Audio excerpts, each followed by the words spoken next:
এই এটা তো আপনার এই অনুষ্ঠানে আপা আমি গতকাল ছিলাম এই আন্তর্জাতিক অপরাধ ট্রাইব্যুনালে আন্তর্জাতিক গুম কমিশন গুমের উপলক্ষে শরৎদি উদ্যানে সব বক্তাকে দিয়ে একটা কথা নিশ্চিত করা হয়েছে যে আগে গুম খুনের বিচার হবে তারপরে নির্বাচন, না হলে হাসিনা গেছে যেই পথে সেই নির্বাচনী দল যাবে সেই পথে। এটা বিএনপি হোক আর জামাত হোক, এটা সবার স্লোগান ছিল আগে বিচার তারপরে আওয়ামী লীগ।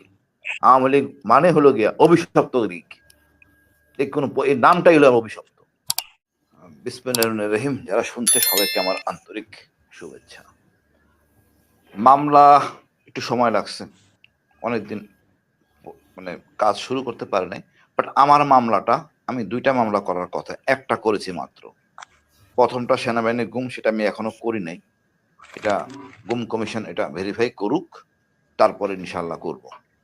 এখন আপা গুম কমিশন এক্সিলেন্ট কাজ করতেছে, 400 ফাইল তারা হ্যান্ডেল করছে, তাদের কাছে যতটুকু আমি জানি মোর দেন 1600 কমপ্লেন ছিল, আর সবগুলো জেনুইন, কেউ এখানে ভুয়া কমপ্লেন কেউ করবে না। সমস্যা হয়ে গেছে সাক্ষী, সমস্যা হয়ে গেছে সাক্ষী, সমস্যা হয়ে গেছে আসামি। এখন আমাকে জমটুপি পরানো হয়েছে, হ্যান্ডকাপ লাগানো হয়েছে, চোখ বাঁধা হয়েছে, এটা কি সংবিধানের মোতাবেক করছে আপা? তা তো করেন নাই। এখন বিচার করতে কেন সংবিধানের মোতাবেক সাক্ষী লাগবে, এই লাগবে সেই লাগবে? সবাই জানে এই লোকটা গুম হয়েছে, এতদিন পর এখান থেকে আইছে, সবাই জানে, এলাকার লোক জানে। কোথায় রাখছে সেই জায়গাটা আইডেন্টিফাই করলেই তো পরিষ্কার। যে র্যাব ওয়ানের এলো দোতলা, আয়না ঘরে সেটা ডিজিফাই যেটা, সেটা হলো শুক্রবার দিন ভুনা খিচুড়ি অথবা বুটের ডাল আর ওই লাচ্ছি সেমাই একসাথে দেয়, পরিষ্কার তো। তেমন ডিফিকাল্ট জব না। ডিবিটটা হলো কি আর একটু স্বাচ্ছন্দ্য, 7 তলায় না 6 তলায়। এটা আসলে ওই যে আইনের প্যাচের মধ্যে পড়ে গেছে, গুম কমিশন ঠিকঠাক করতে পারতেছে না। একটু শিথিলতা, মানে বিপ্লবী চেতনা ধারণ না করলে অথবা বিপ্লবী সরকার না হলে অনেক কিছু করা সম্ভব না। এটা প্রথমে ভুল করে ফেলছে। আমি এখনো মনে করি জনগণের সরকার বানাও, বিপ্লবী চেতনায় কাজ করো। আপনি দেখেন সিরিয়া কি হচ্ছে, সবই সম্ভব। কারণ আমরা যদি কাজ করতে না চাই, কিছু করার নাই। আজকে আনসার লীগ, কালকে এই লীগ সেই লীগ, তা আমাদের সমস্যা। স্বরাষ্ট্রমন্ত্রী তো পারেনি প্রতি থানায় 100 জন করে ইয়াং ছেলে ভর্তি করতে। থাকুক না, 6 মাস পরে ট্রেনিং করবে। 100টা ছেলে প্রতি থানায় যদি লোক প্রতিটা থানায় যোগদান করে, ওই এলাকা থেকে ঘুষ ছাড়া 100 লোক ঢুকে জেনুইন, কোনো সমস্যা থাকার কথা না ঢাকা শহরে। ওনারা তো কাজ করতে চাচ্ছেন না, বসে আছে আমলা ফাইল দেবে, স্যার বাজেট নাই, এই নাই সেই নাই। ওনারা কাজ করতেছে আমলাদের মতো, তাইলে তো কাজ হবে না। ইয়াং ব্লাড ওনাদের যদি না পারে, সহযোগী হিসাবে ইয়াং ব্লাড নিতে পারে। স্টুডেন্টরা very efficient, they know the problem. আর মামলা বলবো আপা, জোর সোরে কাজ হচ্ছে ইনশাল্লাহ। দোষীরা আচ্ছা, মামলার খবর না হয়, কিন্তু বাকিরা কেন পাওয়া যাচ্ছে না এখনো? কেন আমরা মায়ের কান্না? আপা হ্যাঁ বলি আপা, সত্য কথা কষ্ট লাগলেও আমি দর্শকদের কাছে ক্ষমা চাচ্ছি। যারা ফেরত এসে গেছে, যারা ফেরত আসে নাই তারা আসবেন না। আমি এর চেয়ে বেশি কঠোর ভাষা বলতে পারতেছি না।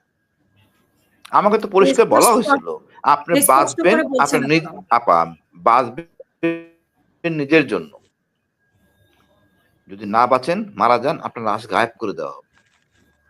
এটাই তো হওয়ার কথা। যারা গুম করে তার লাশ ফেরত দেয় কখনো? তা তো দেয় না।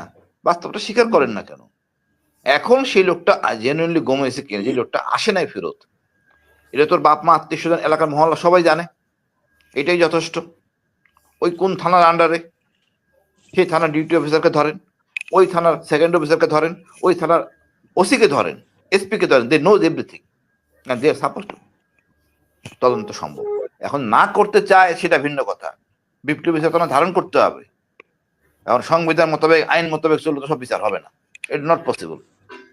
এখন জিয়াউল হাসান বলতেছে সে কিছুই করে নাই, বিকজ সে তো জানেই সবার চোখ বান্ধা হয়েছে। তো চোখ বাঁধলে আমি কেমনে সাক্ষী দিব? আমার যদি চোখ বাঁধা হয়, আমি কেমনে বলবো এই লোকটাকে আমি দেখছি? বলেন তো আমারে, আমার চোখ বাঁধা। হ্যাঁ, আমি যদি বলি যে ডক্টর ইউনূস আসামি, কিছু করার নাই, বলতে পারি তো ডক্টর ইউনূস আসামি, আমার তো চোখ বাঁধা। এখন যদি প্রশ্ন করে আমরা সাক্ষী দেন, তাহলে কেমনে হবে? আমার কাছে সবাই আসামি, এটাই নিয়ে হওয়ার কথা।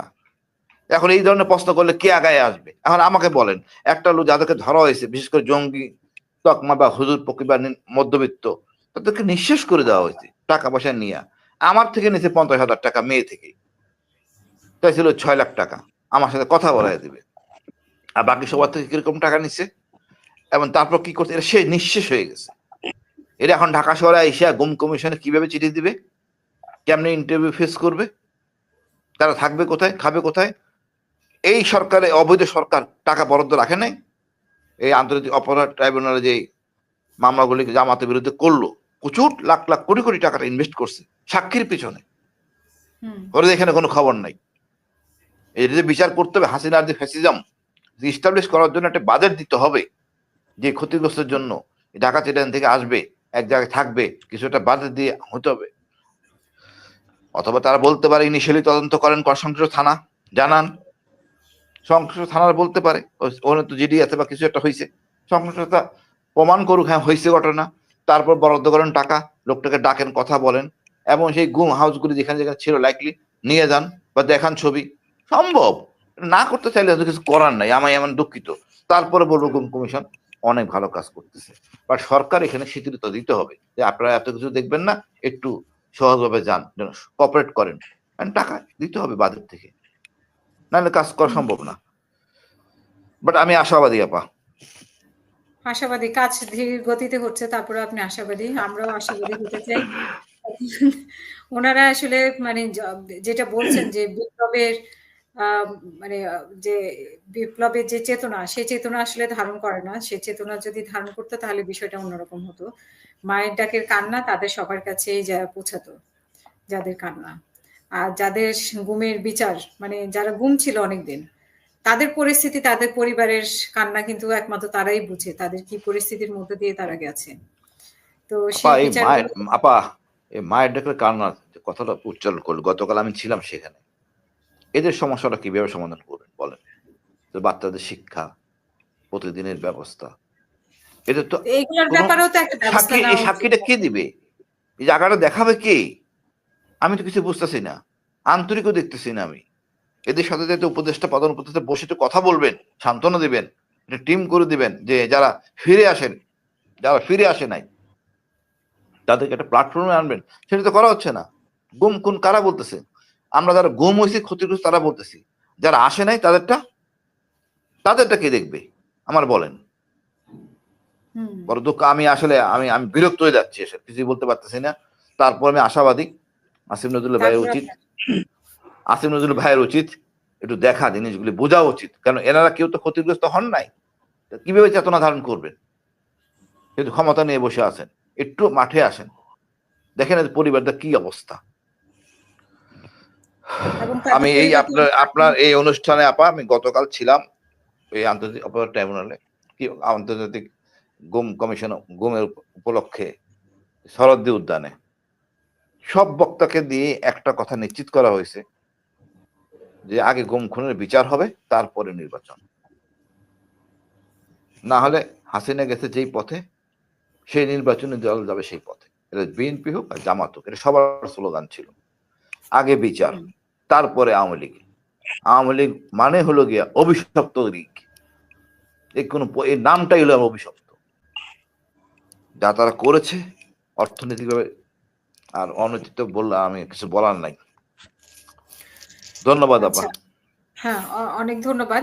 আপনার কাছে আরেকটি বিষয় জানতে চাই যে ২১শে আগস্টের আমরা দেখলাম যে সবাই খালাস হয়ে গেল। তো ২১শে আগস্ট যে ঘটনা ঘটলো, সেই ঘটনাটা আসলে কারা ঘটালো? আপা শোনেন, একটা জিনিসটাকে যদি সত্যিকারের ন্যায় বিচার চান, তদন্তের মাধ্যমে আসবে। আপনি ৭১ সালে মারা গেছে কয়জন লোক? ৩ লাখ লোক মারা যায় নাই, ইভেন নট ১ লাখ। কেউ তো গুনে নাই, কোন সেক্টর কমান্ডার বলে নাই যে আমি গণনা করছি আমার এখানে এত। সুতরাং এটা ৩ লাখ ধরলেন, ঠিক আছে, এটা বানা দিলেন ৩০ লাখ, তাহলে এটা গুরুত্ব হইল? মুক্তিযোদ্ধা কি করলেন আপনি? এখানে বিচারপতি কালামানিককে ঢুকাই দিলেন, বিচারপতিরে, যে ছিল লন্ডনে, নিজেই বলে উনি প্রবাসী কাজ করছেন, ফারুক খান ঢুকাই দিলেন। তাহলে আপনি মুক্তিযোদ্ধারও আপনি প্রোটোকলটা নিম্ন মানে সম্মানে একটা জায়গাটাকে ধ্বংস করলেন, শহীদেরটা ধ্বংস করলেন। আর এই এখন কি হলো, আপনার যে প্রশ্নটা বললেন ২১শে আগস্ট, আপনি যারা তারা ঢুকাই দিলেন মামলার মধ্যে। আমি তো যখন র্যাবে দেখছি, আমি যখন মুফতি হানানকে ধরা হয়েছে, স্বরাষ্ট্রমন্ত্রী বাবর কতটা খুশি হয়েছেন, যে ধরেছে তাকে জোর করে বিপিএম দেওয়া হয়েছে, মুফতি হান্নানকে ধরা হয়েছে বিছানায়, রুমের মধ্যে, অতি সহজে ফেরদৌস চিনে সুমন ধরাই দিছে, পাওয়া হয়েছে। এখন এতটা খুশি বাবর হয়েছেন। এখন এখানে বিদেশি সরকার জড়িত ছিল। আমি জেলখানা যখন থাকি, আমরা বন্দিরা, আমাদের মধ্যে তখন senior junior colonel major brigadier নাই, সবাই সমান। মুফতি হান্নান আমাকে বলছে যে সে এটার সাথে জড়িত, ট্রু। কিন্তু আর কারা জড়িত এখানে যথেষ্ট সন্দেহ আছে। বাট এটাও সত্য, এই জজ মিয়ার নাটক যেটা বলা হয় এটা মিথ্যা। জজ মিয়ার নাটক সত্য, তার কাছে গ্যানেট পাওয়া গেছে, সে ছিল উপরে, তানভীর ইসলাম জয় তার সাথে ছিল, আর মুফতি হান্নান ছিল নিচে। তার আগে থেকে জানতো হাসিনা এখানে অনুষ্ঠান করবে। হাসিনা তো করাচ্ছিল অনুষ্ঠান মুক্তাঙ্গনে, এখানে আসলেন কেন? এই ঘটনার সাথে হাসিনা জড়িত, 1 নম্বর আসামি, কিন্তু তদন্ত হয় নাই তো। এখন মুফতি হান্নানকে মেরে ফেলা হয়েছে, তানভীর ইসলাম জয় মনে মারা গেছে। বাট তারপরও অনেক কিছু খুঁজে পাওয়া যাবে। এখানে ভারতের প্রত্যক্ষভাবে জড়িত ছিল, এবং কি বলবো, কিছু বলার নাই। মানে আমরা এমন একটা নির্লজ্জ জাতি, মানে মানুষ মেরে 21শে আমরা হোলি আগস্টেও খেলা করি। 21শে আগস্টের ক্ষেত্রেও 21শে আগস্টের ক্ষেত্রেও জড়িত ছিল। মানে যেটা আবার আমরা ওই জজ মিয়া, বিডিআর হত্যার ক্ষেত্রে দেখি। জজ মিয়া, মুকুল বকুল, জজ মিয়ার যদি 164 দেখেন, পরিষ্কার বুঝবেন যেখানে কোনো স্বাচ্ছন্দ্যে যেটা বলে অপরাধ স্বীকার করে যাচ্ছে, তার 164 আছে। আর মুফতি হান্নানের 164 দেখবেন যে তার পিঠে পিঠে 164 করা হয়েছে, সহজে বলতে চায় নাই, অপরাধ স্বীকার করে নাই, বোঝা যাবে দুইটা 164 এরকম। এখন আমরা কাহার এখন নিয়ে পুরস্কার দিয়া যদি বলেন তারেক সাহেবের নাম দেন, এটা লজ্জা। মানে একটা শেমলেস একটা মহিলা ছিল আমাদের, দুর্ভাগ্য। মানে ডাইনি হাসিনা, রক্ত ছাড়া কিছু জানে না, তার কাছে রক্ত ছাড়া অন্য কিছু নেই, ক্ষমতা রক্ত, বিনিময় রক্ত। তো সে করছে, ঘটনা তো ঘটছে। তার সেখানে সে ওখানে আসলো কিভাবে বলেন? ইচ্ছা করলে তো প্ল্যান, মানে পরিকল্পনা করা যায় না। উনি সুন্দর করে ট্রাকে আসলেন, ওই জায়গায় করলেন, বাট ওই জায়গায় করলেই কাজটা সম্ভব। ওই যে আওয়ামী লীগ অফিসের সামনে উপর থেকে বোম মারা হবে, তার গায়ে পড়বেন না, ওইভাবে ট্রাক রাখা হয়েছে। মুফতি হান্নান যেখানে মারবে সে আগে থেকে জানে এখানে ট্রাক আসবে। এটা তো হাসিনা নিজে জড়িত। কেন ওখানে আসলেন? হাসিনা ভালো বলতে পারবেন কেন এখানে আসলেন, কে তারে বলছে। আসলে মানে সবটা মিলে বলবো আমি, আসলে কিরকম নেতা আমাদের পছন্দ করছি, আর আর তাকে আমরা জি হুজুর বলতে বলে দেশটাকে ধ্বংস করে দিচ্ছি। অসভ্য একটা। হ্যাঁ, বলেন আপা। তখন যে বিচারটা হয়েছে সেই বিচারটা আপনি বলছেন যে মানে জজ মিয়া নাটকটা ঠিক ছিল। জজ মিয়া নাটক আপা ঠিক, ওই তদন্তটাকে আরো সুষ্ঠু করে করতে হবে। মুফতি হান্নানকে তখন আইডেন্টিফাই করা হয়েছে, মুফতি হান্নানকে আইডেন্টিফাই করা হয়েছে। আপনি তো মুফতি হান্নানকে ফাঁসি দিয়ে দিলেন মুখ বন্ধ করার জন্য। আপনি তো মুফতি হান্নানকে মুখ ফাঁসি দিয়ে দিলেন, তারপর অসুবিধা নাই। অনেক এদিকে মুকুল জজ মিয়া অবশ্যই আছে, জজ মিয়া বলবে সব, কোনো সমস্যা নেই, বের করা যাবে, সত্য বের হবে। একটু দেরি হলে সত্য ইনশাল্লাহ বের হবে। এখানে বাহির দেশের সংস্থা জড়িত। এখন যাদেরকে মানে গণহারে যাদেরকে খালাস দেওয়া হলো, তাদের কোনো আসলে সংশ্লিষ্টতা ছিল কিনা? আপনি তো বলছেন আমি যে ব্যক্তিগতভাবে জানি, ব্যক্তিগতভাবে বলি, স্বরাষ্ট্রমন্ত্রী বাবর একদম কিছুই জানে না, কিছুই জানতেন না, জানার কথাও না। প্রশ্ন আসেন, আপনি স্বরাষ্ট্রমন্ত্রী বুদ্ধিতে কি স্থানটা পরিবর্তন করছেন? মুক্ত অঙ্গনে আপনার অনুষ্ঠান হওয়ার কথা ছিল। মুক্ত অঙ্গন থেকে আপনি যে আসলেন পার্টি অফিসের সামনে, স্বরাষ্ট্রমন্ত্রী অনুমতি নিয়েছিলেন না পুলিশের অনুমতি নিয়েছিলেন? দোষ কার তাইলে? দোষ উনার, উনি জানে। এটা তো ফকফকা, জনগণকে ছয় নেই বোঝানো, এটা হাসিনার মৌলিক একটা ধর্ম আর কি। তারপরে আপনি বলেন আপা এই যে এই নাটকটা করুক বা আওয়ামী লীগ করুক, কেন এই নাটকটা প্রদর্শন করলো? মানে বিএনপির এই উপরে নাটকটা করলে আপা, এই নাটকটা করলে আর তারপরে যে জেএমবির বোম ফুটানো 64 ডিস্ট্রিক্ট, কার লাভ আপা? বিএনপি সময় করলে আওয়ামী লীগের লাভ। বিএনপিকে পচানো গেল, কাজ করতে পারেনি, স্বরাষ্ট্রমন্ত্রী ব্যর্থ, এই জন্যই তো করছে এটা, অন্য কোনো কারণে করে নাই। এই যে হাসিনা সরকার ফেসিস্ট চলে গেল, পলায় গেল, এরপর কে বেনিফিট হইতেছে? মানে আমাদেরকে বেকায়দায় ফেলানোর জন্য আজকে ইসকন, কালকে আনসার লীগ কেন করতেছে? বিকজ আমাদেরকে বেকায়দায় ফেলার জন্য এই সরকার ব্যর্থ।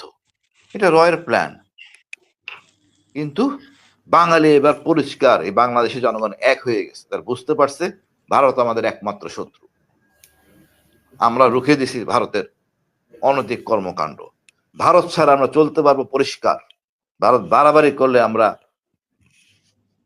পরমাণু শক্তিধরদের সাথে আমরা আমাদের দেশ রক্ষার জন্য, সার্বভৌমত্ব রক্ষার জন্য সামরিক চুক্তি করবো, কোনো সমস্যা নাই। স্বাধীন দেশ আমরা। লালমনিরহাট কেন? আমরা দরকার হলে পঞ্চগড়ে এয়ারপোর্ট বানাবো, পঞ্চগড়ে ক্যান্টনমেন্ট বানাবো, দরকার করলে ছাগলনাইয়া ফেনীর ওখানে বড় ক্যান্টনমেন্ট বানাবো। আমার দেশ যেভাবে খুশি সেভাবে করবো। ভারতকে আমরা প্রশ্রয় দিব না। আমরা ভারত থেকে পুনরা বিনা পয়সা আনি না, পয়সা দিয়ে কিনে আনি। আমাদের শ্রমিকরা অলস শ্রমিক না, কাজ করে পয়সা আনে, আর দক্ষ বিদায় বিদেশিরা আমাদের নেয়। সুতরাং এখানে ভারতের তাবেদারি করবে যে হাসিনা মতো যাবে, সে সোজা কথা। অনেক ধন্যবাদ আপনাকে।